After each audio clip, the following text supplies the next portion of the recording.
بسم اللہ الرحمن الرحیم، السلام علیکم۔ ایک کتاب ایک اقتباس، میرا آج کا انتخاب ڈاکٹر فاروق عادل صاحب کی کتاب ہم نے بلا دیا، جو پاکستان کی تاریخ کے بارے میں 33 بہت اہم مضامین کا مجموعہ ہے، اور ان کی مضامین کی تیاری انہوں نے BBC کے لیے کی تھی، لیکن اس کا زیادہ تر مواد وہ ہے جو انہوں نے مطالعہ پاکستان کو اپنے والد کی زبانی جب پڑھا اور سنا، جو اٹھتے بیٹھتے ان کو مطالعہ پاکستان پڑھایا کرتے تھے، پاکستان کی ہسٹری پڑھاتے تھے، وہ چیزیں ان کے ذہن میں تھیں۔ اور ایک جملہ ڈاکٹر صاحب نے بہت عمدہ لکھا ہے ایشو میں کہ میرے والد کہا یہ کرتے تھے کہ اگر قائد اعظم اور علامہ اقبال آج زندہ ہوتے تو جیل میں ہوتے۔ کہیں گے اس وقت میرے مطلب سمجھ نہیں آیا تھا، لیکن پھر میں نے جب کتاب لکھی تو اس مطلب سمجھ آ گیا۔ میں نے جو اقتباس منتخب کیا ہے وہ ان کے اس مضمون کا ہے جو اسیران حیدرآباد کے بارے میں ہے۔ ہوا کچھ یوں تھا کہ 1975 کے اندر دو بڑے واقعات ہوئے۔ بلوچستان کے رہتا اللہ محمود انکل صاحب کی حکومت ختم کی گئی اور ساری قیادت جیل گئی، اور 1975 میں صوبہ خیبر پختونخوا میں جو اس وقت صوبہ سرحد کہلاتا تھا، ایک بم دھماکے میں پیپلز پارٹی کے ایک بہت بڑے لیڈر جناب حیات محمد خان شیرپاؤ صاحب سینئر وزیر، وہ انتقال کر گئے تھے۔ اس کے فوری بعد سارا ملبہ آ کے گرا تھا نیب کے اوپر۔ نہ صرف یہ کہ نیب کے اوپر پابندی لگا دی گئی، بلکہ ان کی ساری قیادت کو جیل میں منتقل کر دیا گیا۔ پورے پاکستان سے نیب کے اراکین گرفتار کر کے حیدرآباد جیل پہنچائے گئے، وہاں ان کا ٹرائل کیا گیا، اور اس ٹرائل کے دوران جب ان کے اوپر ریفرنس لگا پابندی کا، تو نہ صرف یہ کہ سپریم کورٹ نے حکومت کی استدعا پر نیب کو بین کر دیا تھا، بلکہ اس کے بعد دوبارہ اس کو ریویو میں جب گئی تو سپریم کورٹ کے بڑے بینچ نے، لارجر بینچ نے اس فیصلے کی توثیق کر دی، اور یوں نیب کی سیاست کا عملی طور پہ خاتمہ کر دیا گیا۔ اس کے بعد کیا ہوا، ایک دلچسپ کہانی ہے کہ بات یہاں پہ ختم نہ ہوئی، بلکہ پھر یہ کوشش یہ ہوئی کہ کسی صورت سے جو نیب کی قیادت تھی اس کو مقدمے بغاوت میں پھنسا کر عمر قید کی سزا دی جائے۔ چنانچہ حیدرآباد جیل میں ٹرائل شروع ہوا۔ میں تھوڑا سا اقتباس سناؤں گا۔ آپ لکھتے یہ ہیں کہ جب حیدرآباد جیل میں ٹرائل شروع ہوا ان لوگوں کا بغاوت کے الزام میں، اور ایک جج صاحب تشریف لائے جیل کے اندر سماعت کرنے کے لیے، تو ولی خان نے کھڑے ہو کر ان سے کہا، تو سنیے گا، آپ لوگوں کو یہاں دیکھ کر بہت مایوسی ہوئی، ہم سمجھتے تھے کہ جج ہمیں انصاف دیں گے،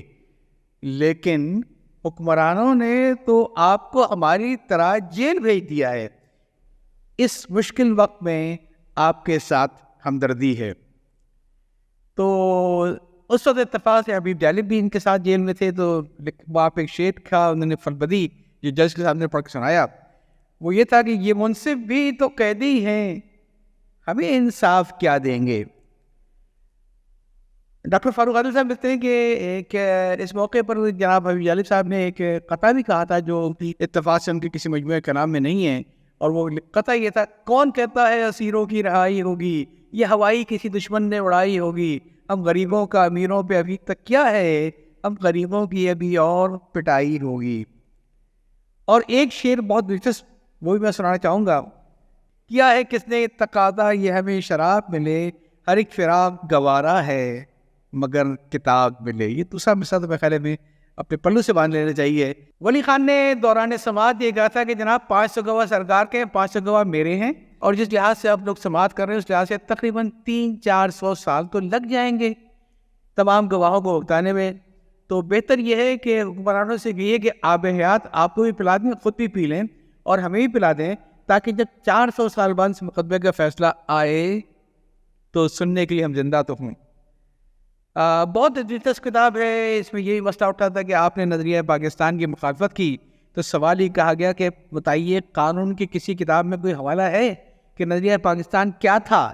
جس سے بغاوت کرنا جرم ہے؟ تو سرکار کے پاس کوئی جواب نہ تھا، چنانچہ وہ الزام رد کر دیا گیا۔ مجھے یہ مضمون اس لیے پسند آیا کہ اس سے مجھے تاریخ کا یہ سبق ملا کہ کبھی بھی کسی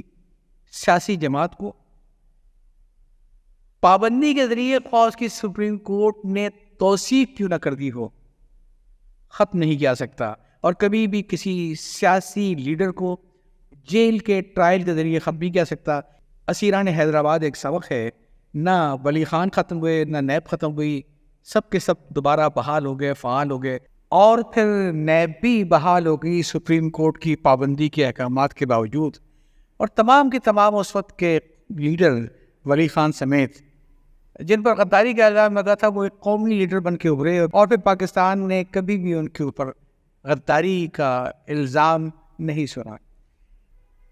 ہاں، تاریخ میں ایک جملہ ضرور زندہ رہ گیا، اور وہ جملہ تھا جناب ولی خان صاحب کا، جنہوں نے یہ کہا تھا، میں 6000 سال سے پختون، 1000 سال سے مسلمان، 27 سال سے پاکستانی ہوں، لیکن میں پاکستان کا غدار نہیں ہوں۔ ولی خان نے جو کہا پھر کر کے دکھا دیا۔ لیکن تاریخ کا المیہ یہ ہے کہ تاریخ سے ہم نے صرف ایک سبق سیکھا ہے کہ تاریخ سے ہم نے کبھی کوئی سبق نہیں سیکھا۔ میں اجازت چاہتا ہوں۔ اللہ حافظ۔